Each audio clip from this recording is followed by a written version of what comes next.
मैं अर्चना शर्मा आज कथा सागर में प्रस्तुत हूँ हिमाचल के सुप्रसिद्ध कथाकार स्वर्गीय बद्री सिंह भाटिया की कहानी बड़ी हुई बात लेकर। यदि आपको हमारे चैनल पर रचनाएं पसंद आ रही हैं, तो लाइक, शेयर व सब्सक्राइब कीजिए। नई नोटिफिकेशन के लिए बेल आइकन को दबाएं। असल में बात इतनी बड़ी भी नहीं थी जितनी बना दी गई थी। प्रिंसिपल स्कूल के आम राउंड पर थी और एक लड़की उनके साथ चल रही थी। वो देवना की क्लास के पास रुकी। देवना दूसरी क्लास में पीरियड खत्म कर आ रही थी। प्रिंसिपल ने देवना को वहीं इंगित किया और उसके समीप आते ही गुस्साई आवाज में पूछा, how you dare to do this type of nonsense Devna? Do you know the consequences? What happened ma'am? You got the hemming open of this girl's skirt? Yes ma'am, I asked her to do so this because why? Who gave you this power? You know? Principal और भी गर्म हो गई। लड़की थर-थर कांपती पास ही खड़ी थी। वो जानती थी कि अब मैम की खैर नहीं। वह उद्यत भी हुई कि कहे कि बात ऐसी नहीं थी, मगर कुछ उच्चारित नहीं कर पाई। वो चाहती थी कि बात का स्पष्टीकरण दे। उसने एक बार और बोलने की कोशिश भी की। मैम, प्रिंसिपल ने हाथ से उसे कुछ न बोलने का इशारा किया। बोली, देवना जी, ये राजधानी का एक सम्मानित स्कूल है। यदि इस बच्ची के माता पिता किसी राजनेता अथवा अखबार के रिपोर्टर को लेकर यहाँ आ गए तो मैं क्या जवाब दूंगी? वे आपसे नहीं, मुझसे पूछेंगे। पूछेंगे कि ये स्कूल में क्या चल रहा है? लड़कियों की स्कर्ट की हेमिंग खुलवाई जाती है। कल किसी रिपोर्टर ने अखबार में खबर छाप दी तो मैनेजमेंट आपसे नहीं, मुझसे पूछेगा। बताओ तब मेरी क्या स्थिति होगी? देवना प्रत्युत्तर देने लगी थी कि उसने ऊंचे से कहा, बस कुछ नहीं सुनना मुझे। आप जाओ और इस लड़की की ये जो हेमिंग खुलवाई है इसकी तुरपाई दोबारा से करो। I don't want to see this. आइंदा से। वो बड़बड़ाती आगे बढ़ गई, कहती, नॉनसेंस। देवना पर मानो घड़ों पानी गिरा हो। स्कूल की दूसरी मंजिल के बरामदे में सामान्य राउंड पर आई प्रिंसिपल ने जब ये शब्द गरजती आवाज में कहे तो एल टाइप के इस भवन के सभी कक्षा के कमरों से अध्यापकों के साथ छात्र भी झांकने लगे थे कि आज प्रिंसिपल के सामने कौन पड़ गया। वे सब जानते थे कि प्रिंसिपल किसी को नहीं बख्शती। उसके अपने मीटर होते हैं। यदि कोई उसके विपरीत उल्लंघन करता पाया गया तो फिर उसकी खैर नहीं। देवना वहीं खड़ी रह गई, निष्पन्न, मन ही मन सोचती, ये क्या हो गया? उसका क्या सब मटिया मेट हो गया? उसकी सलाह का इतना बुरा असर? प्रिंसिपल की डांट से भीतर ही भीतर टूटी थी। इतनी सहन शक्ति उसमें नहीं थी कि वह इस अनावश्यक डांट को पी जाती। उसने पास खड़ी लड़की को देखा।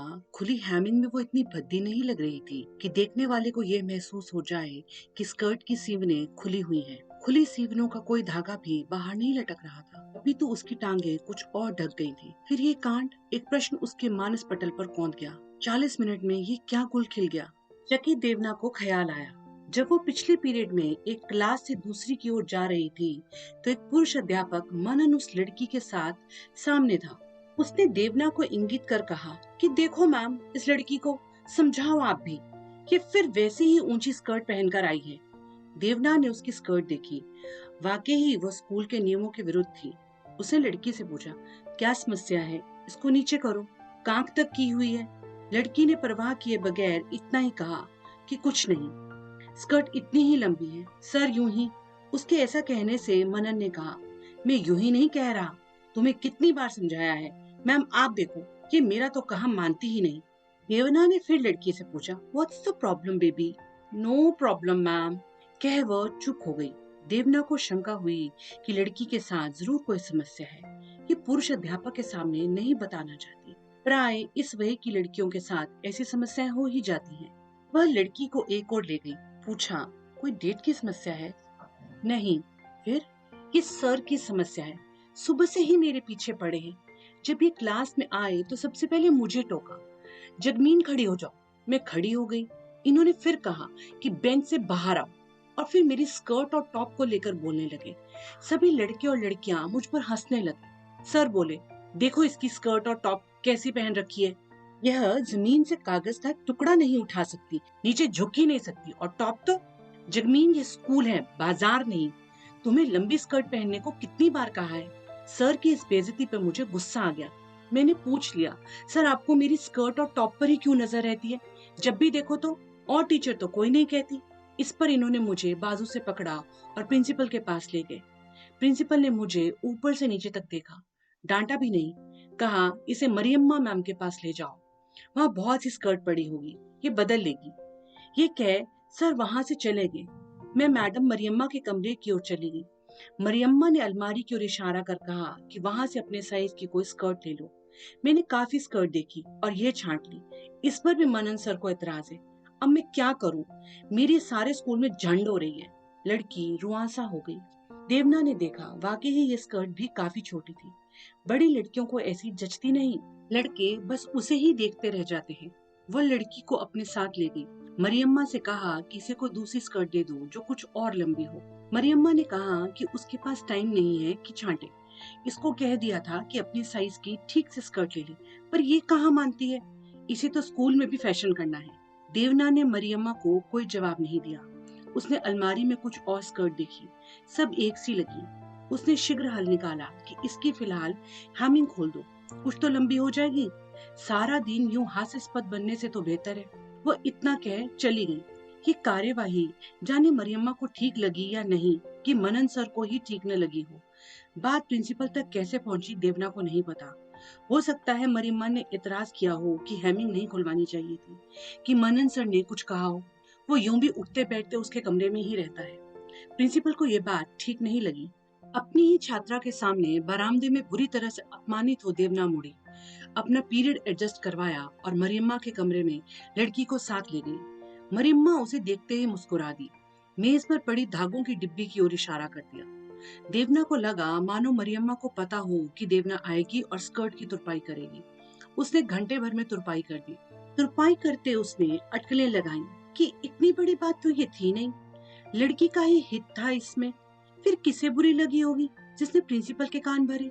मरियम्मा के हंसने से तो लग रहा है कि इसने ही कहा होगा। फिर जगमीन की ओर देखा। कहीं यही तो नहीं कह आई होगी कि देखो मैम, मैंने कि मैडम देवना ने।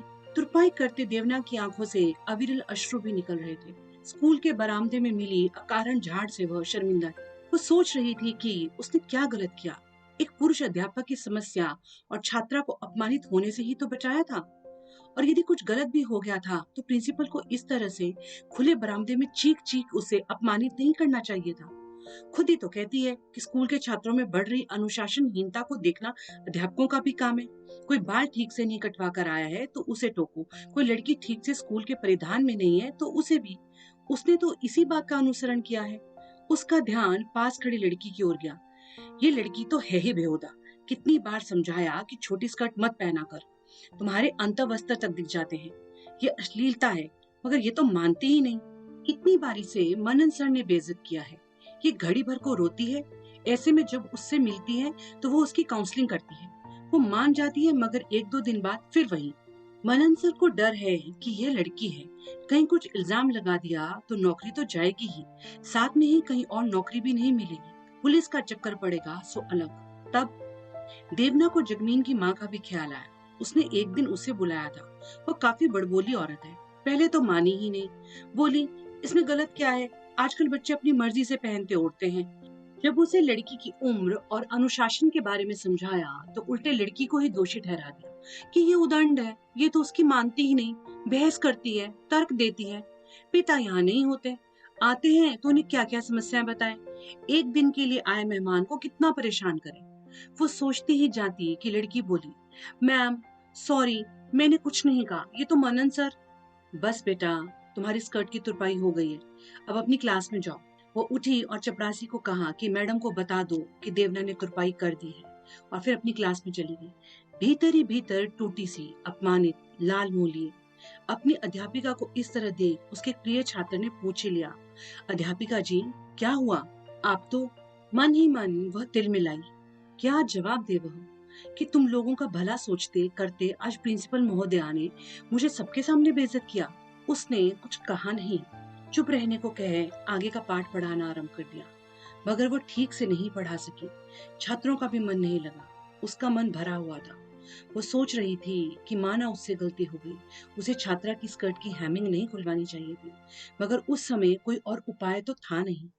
एक स्कर्ट के ठीक से न पहनने पर घर तो नहीं भेजा जा सकता था। अपने को कोसती वो सोचने लगी कि उसे मदन की समस्या के साथ चलना ही नहीं चाहिए था, पर उसे कहाँ ख्याल था कि ऐसा बखेड़ा खड़ा हो जाएगा। पर ये बात प्रिंसिपल मुझे अपने ऑफिस में बुलाकर भी तो कह सकती थी। पूछती कि तूने ऐसा क्यों किया।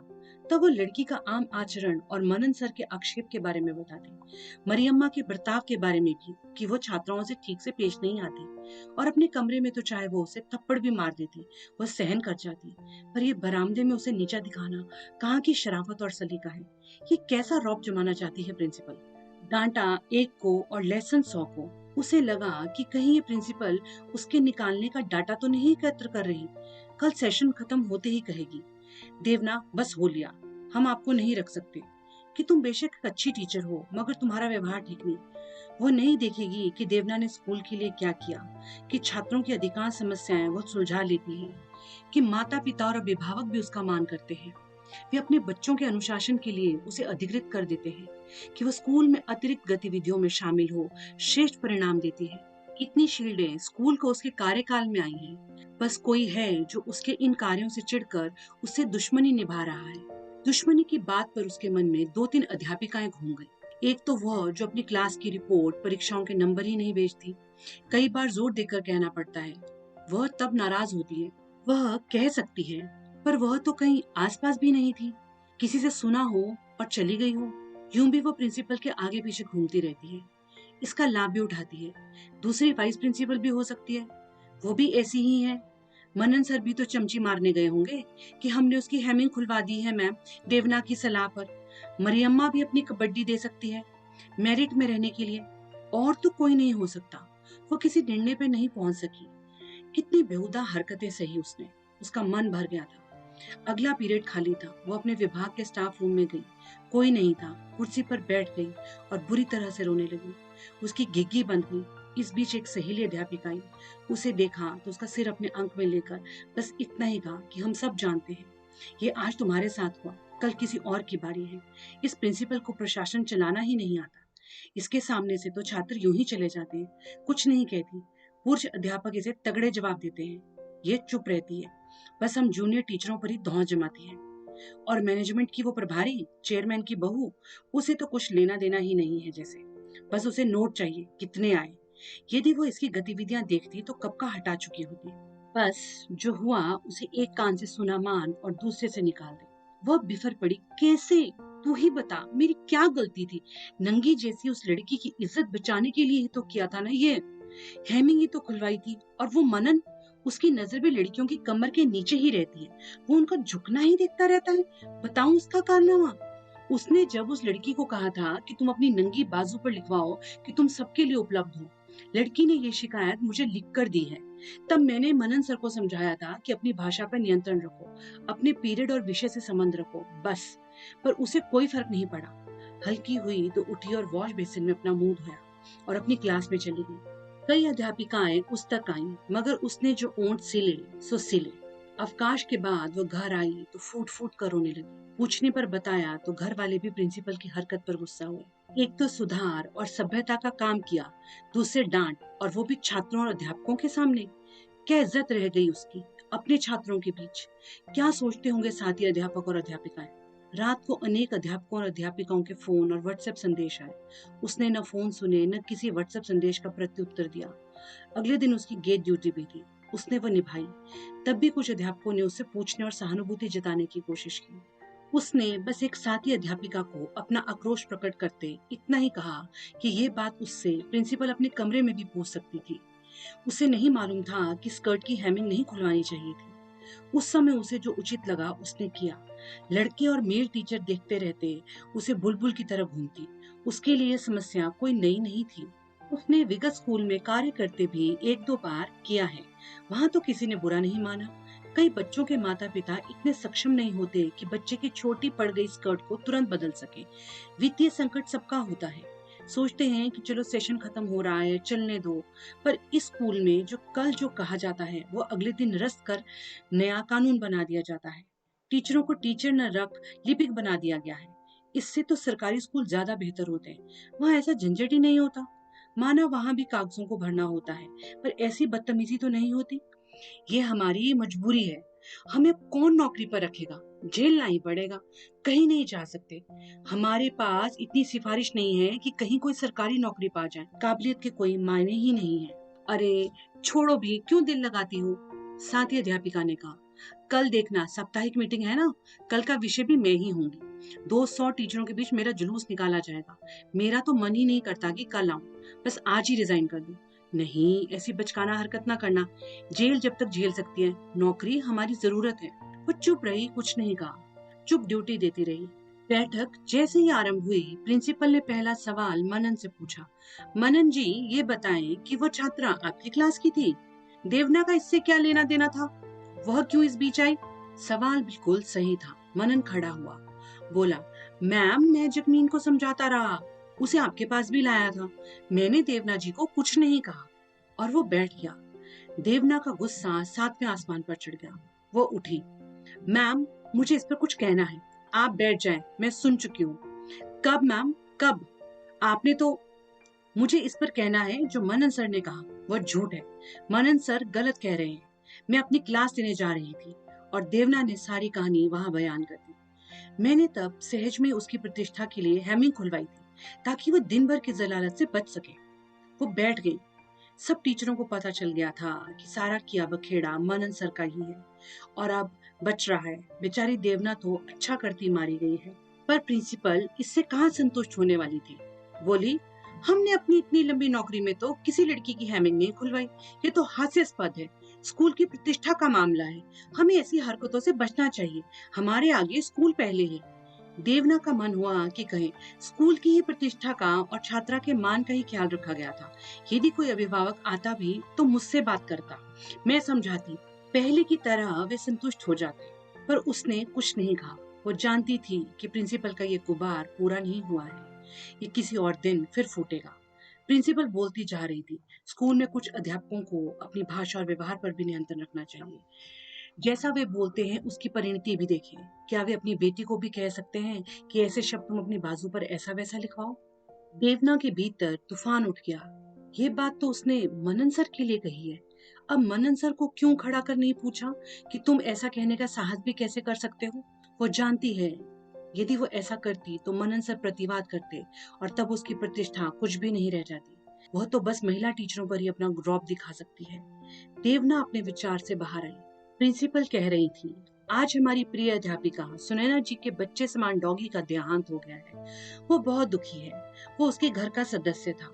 पिछले 10 सालों में पहली बार जरा सा बीमार हुआ कि चल बसा। हमें बहुत दुख है और इस दुख की घड़ी में हम सब सुनैना के साथ हैं।